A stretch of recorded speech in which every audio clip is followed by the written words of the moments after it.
ായിട്ട് വരാൻ പുതിയൊരു രൂപമുണ്ടാക്കണം. തായ രൂപം വരാൻ ബാലിശ്ശേരി എന്ന് പ്രവർത്തിക്കും അല്ലേ? ഓരോ വിഷയം കിട്ടുമ്പോഴേ പുറത്തും വരാൻ പറ്റും. പെണ്ണ് കാണാൻ പോണ്ടേ? പോണം. നമ്മുടെ തലശ്ശേരി ഉസമട്ടമ്മൽ ഒരു പെൺകുട്ടിയുണ്ട്. നാളെ മോളാ ഡിഗ്രിക്കാ പഠിക്കുന്നത്. ശരി, എന്നാ പൊന്ന് പോവുക? ഞായറാഴ്ച പോവാം. ശരി, നീ കൂടെ വരുമോ? ഞാൻ കൂടെ വരാം. അങ്ങനെ പോയി അവിടെ ചെന്ന് ആദ്യം തന്നെ ഒരു ചമ്മലൊക്കെ ഉണ്ടാവുമല്ലോ, കാണാൻ പോവുകയാണല്ലോ. അപ്പൊ അവിടെ ഇരിക്കൂ കൊലായില്. അപ്പൊ മോളെ അണിയിച്ചൊരുക്കിയൊക്കെ ഒരു റൂമില് കണ്ടോളി മേടിച്ചല്ലോ. എന്താ പേര്? ആമിന. ഇതെല്ലാ പഠിക്കുന്നത്? ഡിഗ്രിക്ക്. നേപട്ടെ എത്രയായി? 1/2 മിനിറ്റ്. മൂപ്പർക്ക് 1/2 മിനിറ്റ് പോരാന്നാട്ടോ പറയുന്നത്. ഇനി പറയും, ശരിക്കും ശ്രദ്ധിച്ചോ. യുവാക്കളോടാണ് പ്രത്യേകം പറയുന്നത്, കാരണം അടി കിട്ടണ കേസാണ്. നന്നായി കേട്ടോ. ഒരു സ്ഥലത്തൊരു പെണ്ണുണ്ട്. ഞാൻ ഇനി പറയുന്നത് ശ്രദ്ധിക്കണം. ആ പെൺകുട്ടി ഇന്നേരത്താണ് പഠിക്കുന്നത്, ഇന്ന സ്ഥലത്താണ്. എന്തു വേണമെന്നറിയോ? യുവാക്കളോടാട്ടോ, വിവാഹിതരാകാത്ത യുവാക്കളോട് നിങ്ങൾ എനിക്ക് വലിയ പ്രതീക്ഷ ഉണ്ട്, അതുകൊണ്ടാ പറയുന്നത്. പെണ്ണുണ്ടെന്ന് കേട്ടാ പോയി കാണരുത്, ഒരിക്കലും പോയി കാണരുത്. ആ പെണ്ണ് ഏത് കോളേജിലാ പഠിക്കുന്നത് നിങ്ങൾ ആദ്യം മനസ്സിലാക്കുക. കോളേജ് പഠിക്കണ ആണെങ്കിൽ ആ കുട്ടി ഏത് ബസ്സിലാണ് യാത്ര ചെയ്യുന്നത് നിങ്ങൾ മനസ്സിലാക്കി വെക്കുക. അവള് കയറുന്ന ബസ് സ്റ്റോപ്പിൽ നിന്ന് ആ ബസ്സിൽ നിങ്ങൾ അവളെ ഫോളോ ചെയ്ത് കയറുക. നല്ല മട്ടുണ്ടാവും. കഴിഞ്ഞിട്ടില്ലട്ടോ. പിന്നെന്താ, ബസ്സിൽ കയറിയാൽ പണിയുണ്ട്, അടുത്ത് പോയി നിന്ന് വീക്ഷിക്കണം. അവളുടെ ബസ്സിലെ നിപ്പ്, ബസ്സിലെ ഇരുത്തം, ബസ്സിലെ പെരുമാറ്റം, ബസ്സിലെ അവളുടെ ബിഹേവിയർ, അവളുടെ മറ്റ് അംബീഷൻസുകൾ, അഭിലാഷങ്ങൾ, അവൾ ചെയ്യുന്ന പ്രവൃത്തികൾ, കാര്യങ്ങൾ നിങ്ങൾ കാണും. നല്ല രസമുണ്ടാവുന്നതാണ്. ബസ്സിലടുത്ത് പോയിട്ട് ആഗ്രഹങ്ങളൊക്കെ ഒന്ന് കണ്ടാലേ അത് കുറച്ച് അപ്പുറത്തുള്ളതാണ്. ഏതായാലും ആൾക്ക് അല്ലാതെ ഖുർആൻ ഹദീസല്ല. എന്റെ ആ വിഷയത്തിൽ വല്ലതും ചോദിക്കാണ്ടെങ്കിൽ ചോദിച്ചോളൂ. സ്ത്രീ പള്ളി പ്രവേശനം കൊടുക്കും.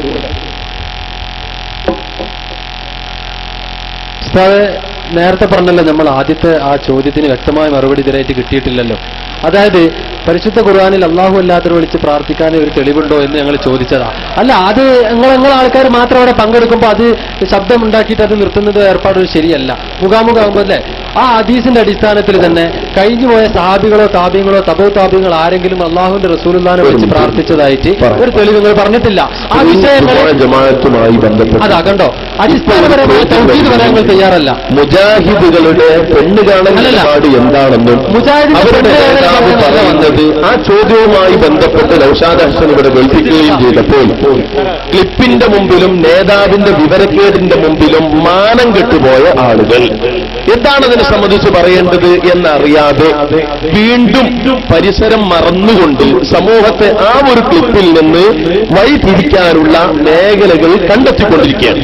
സംഗതി മൂപ്പര് മറ്റുള്ളവരെ കൂട്ടിക്കൊണ്ടുവന്ന് കുടുങ്ങിയിരിക്കുകയാണ്.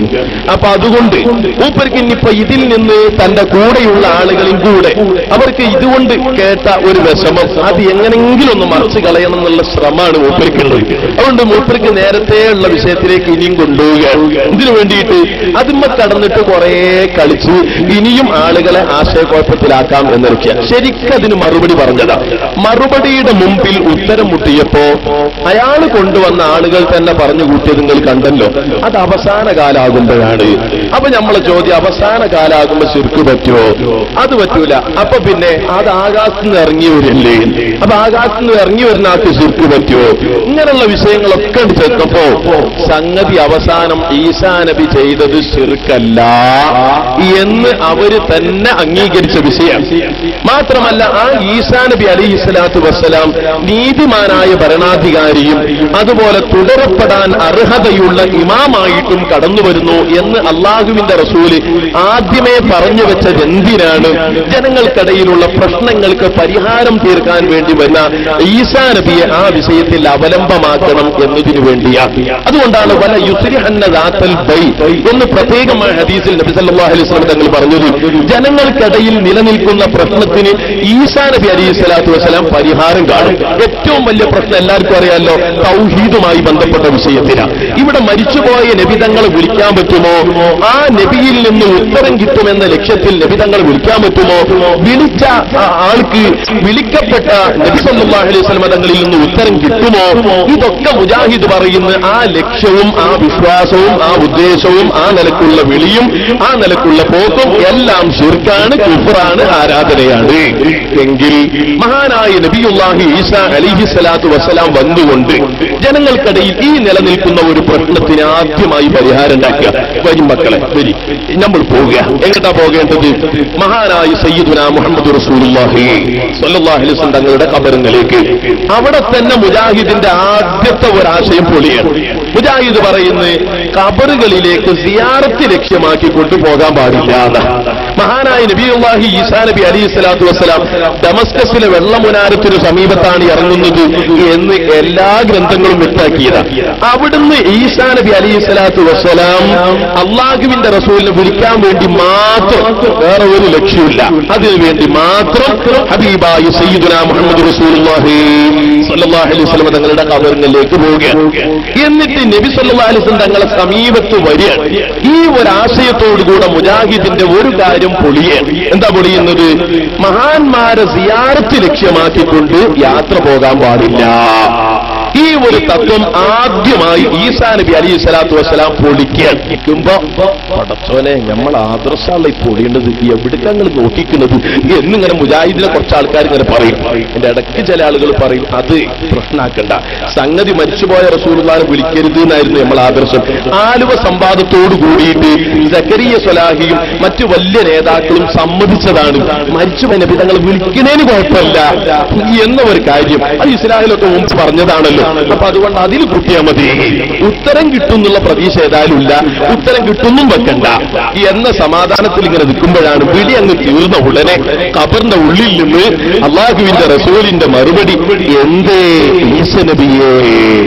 അപ്പോഴാണ് നെറൂതലയെ കൈവച്ചുകൊണ്ട് മുജാഹിദ് നമ്മൾ ആദർശം പൊളിഞ്ഞല്ലോ എന്ന് പറയുന്നു.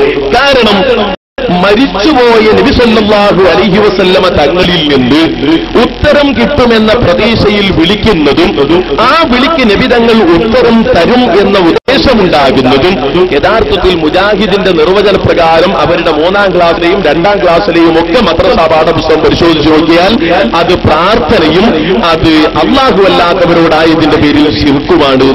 കാരണം മനുഷ്യകഹിനപ്പുറമുള്ള മാർഗത്തിൽ കൂടി രക്ഷയും ശിക്ഷയും ഗുണവും ദോഷവും കിട്ടുമെന്ന പ്രതീക്ഷയിലുള്ള അപേക്ഷക്കാണ് പ്രാർത്ഥന എന്ന് മുജാഹിദ് പറയുന്നത്. മരിച്ചു കിടക്കുന്ന നബി സല്ലല്ലാഹു അലൈഹി വസല്ലമ തങ്ങളിൽ നിന്ന് അതാ ഗുണം പ്രതീക്ഷിച്ചുകൊണ്ടുള്ള വിളി ഖബറിന്റെ പുറത്തു നിന്ന് ഈസാ നബി അലൈഹി സ്വലാത്തു വസ്സലാം നടത്തുന്നു. മനുഷ്യ കഴിവിനപ്പുറമുള്ള മാർഗത്തിൽ കൂടിയാണ്, ഗുണം പ്രതീക്ഷിച്ചുകൊണ്ടാണ്, അല്ലാഹു അല്ലാത്തവരിൽ നിന്നാണ്. മുജാഹിദിന്റെ നിർവചന പ്രകാരം ഇത് പ്രാർത്ഥനയാകുന്നു. അല്ലാത്തവരോടായതിന്റെ പേരിൽ അത് ശിർക്കാകുന്നു, ചെയ്ത ആൾ മുശ്രിക്കാകുന്നു.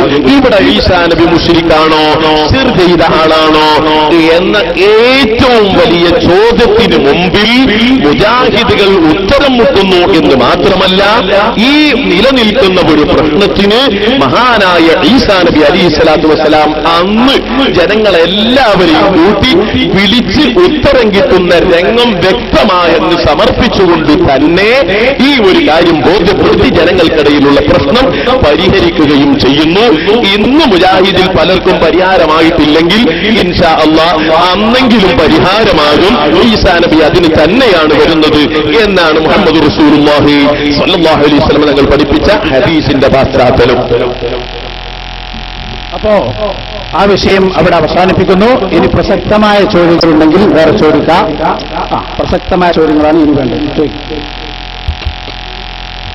ഈ ജുമാ ഖുത്ബ എന്നത് ഒരു പ്രസംഗമാണല്ലോ. ഈ പ്രസംഗമാകുമ്പോൾ അത് മലയാളത്തിലാവുന്നതല്ലേ നല്ലത്?